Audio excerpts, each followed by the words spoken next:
In the previous episode, humans looked outward, toward fire, toward storms, toward the stars. The search for patterns in nature. But eventually, the gaze turned inward, not toward survival, but toward existence itself. A moment arrives no human is prepared for. Someone is here, then suddenly they are not. The body remains, but something is missing.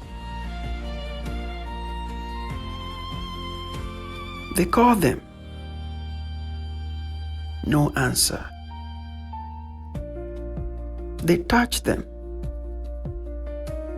Still nothing. They wait, as if reality might correct itself. It never does. And for the first time, humans encounter something invisible. Absence. This was more than grief. It was a cognitive shock. The human mind suddenly realized a person can disappear without leaving. The face remains. The voice is gone.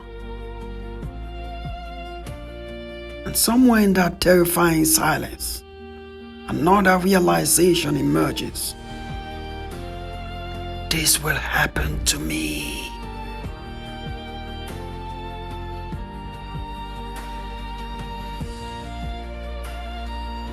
The awareness of death may have changed human consciousness forever.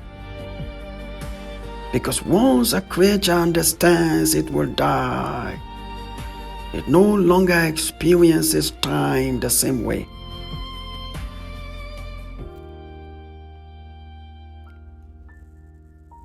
But death refuses to stay simple. Because at night, the dead come back. In dreams, they walk,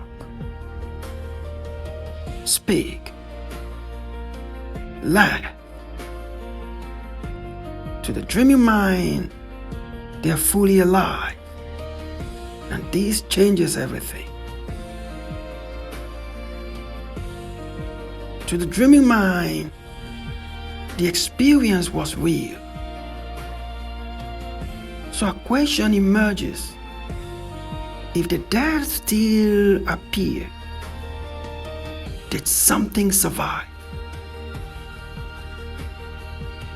Perhaps this was the moment humans first sensed that something within them could exist beyond the body.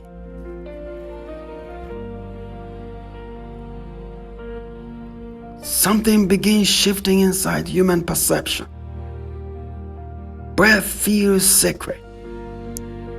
Sleep becomes mysterious. Reflections feel uncanny. Shadows seem inhabited. It starts to feel as though reality has two layers. The visible world and something hidden beneath it. Not seen, but sensed.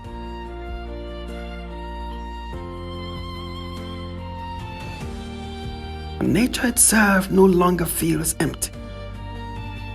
The wind feels intentional. Rivers seem aware. Animals carry signs. Trees appear to witness. The world stops feeling mechanical. It feels alive. Not alive like humans, alive in its own way.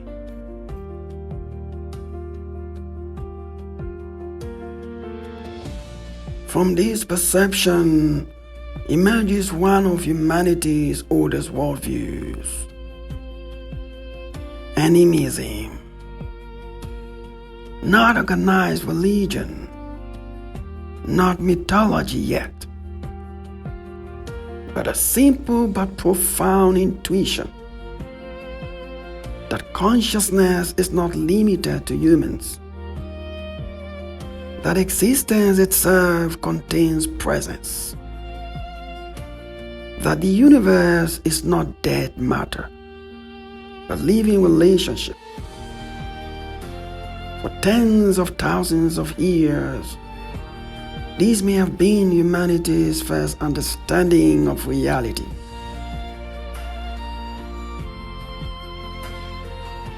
Then another question appears. If nature contains spirit, what exists within us? Because inside every human being, there seems to be something invisible, something that remembers, something that feels, something aware of being alive, and perhaps something capable of surviving death.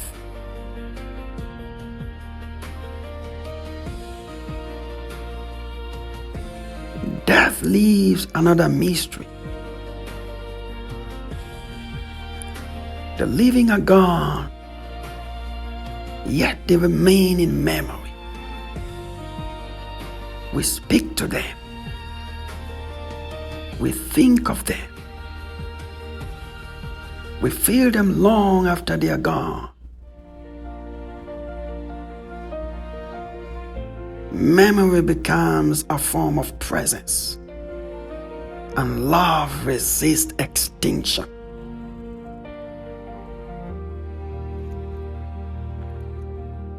Then behavior changes. The dead are no longer abandoned.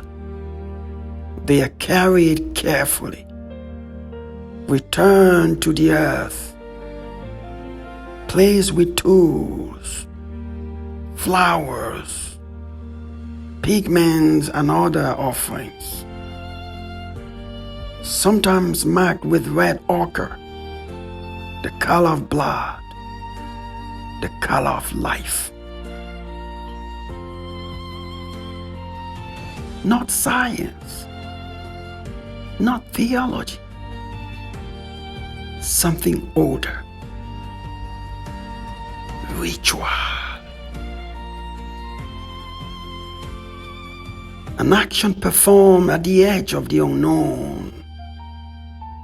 Because once humans became aware of death, doing nothing was no longer possible.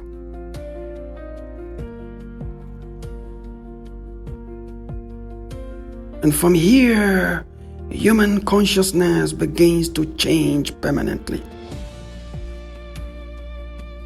Questions multiply endlessly. What disappears at death?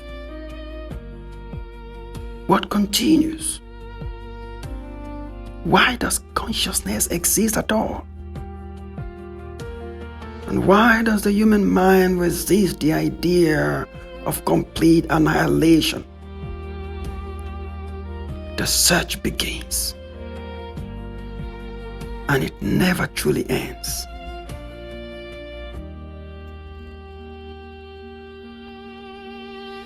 Even in uncertainty, something continues burning inside humanity. A force that keeps searching, keeps questioning, keeps reaching beyond survival. Not doctrine, not religion yet, but a deeper impulse. The refusal to accept that existence is meaningless. The need to understand. the divine spark.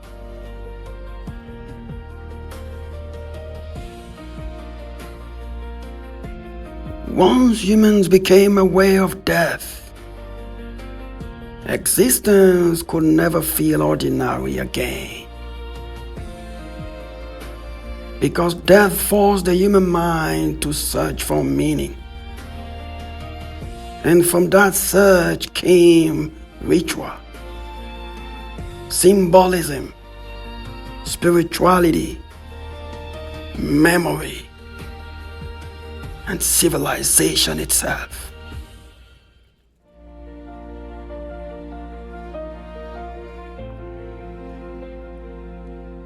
Humans became more than survivors.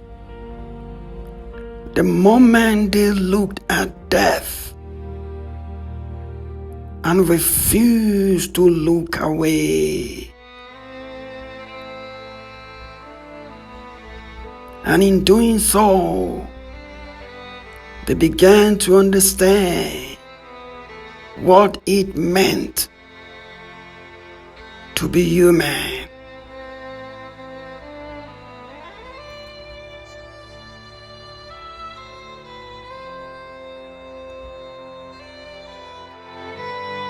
Remember,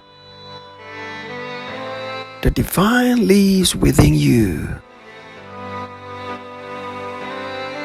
Until then, keep seeking, keep listening to the quiet voice within.